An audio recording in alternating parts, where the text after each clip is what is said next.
President Jim Tressel's time is coming to a close at the university, with his future and leaving a lasting impression on not only the students, but our area.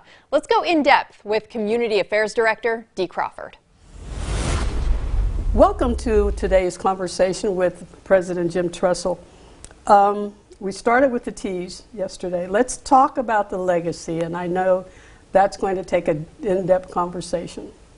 Well, you know, you used the word leadership as we ended the segment yesterday, and I've always been a believer that leadership is about the action that you take to serve others, and it's been such a joy serving our students, our faculty, the community.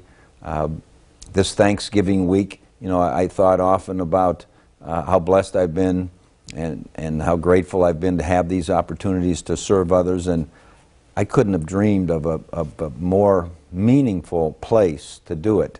And I've enjoyed that, and I hope our legacy is that we tried to serve.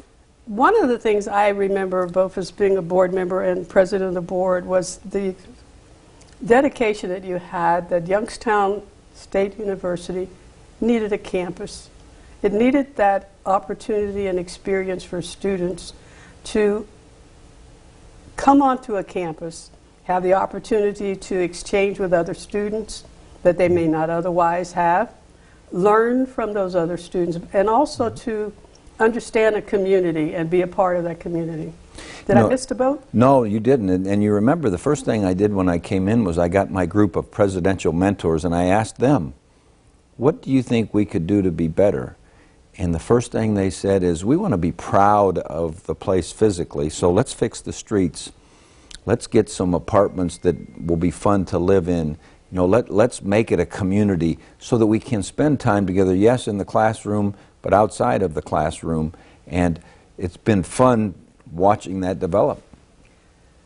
When you reflect back, and we're going to continue our conversation about that, I would like for you to talk a little bit about the challenges that you faced, and also, where do you see the university in the future?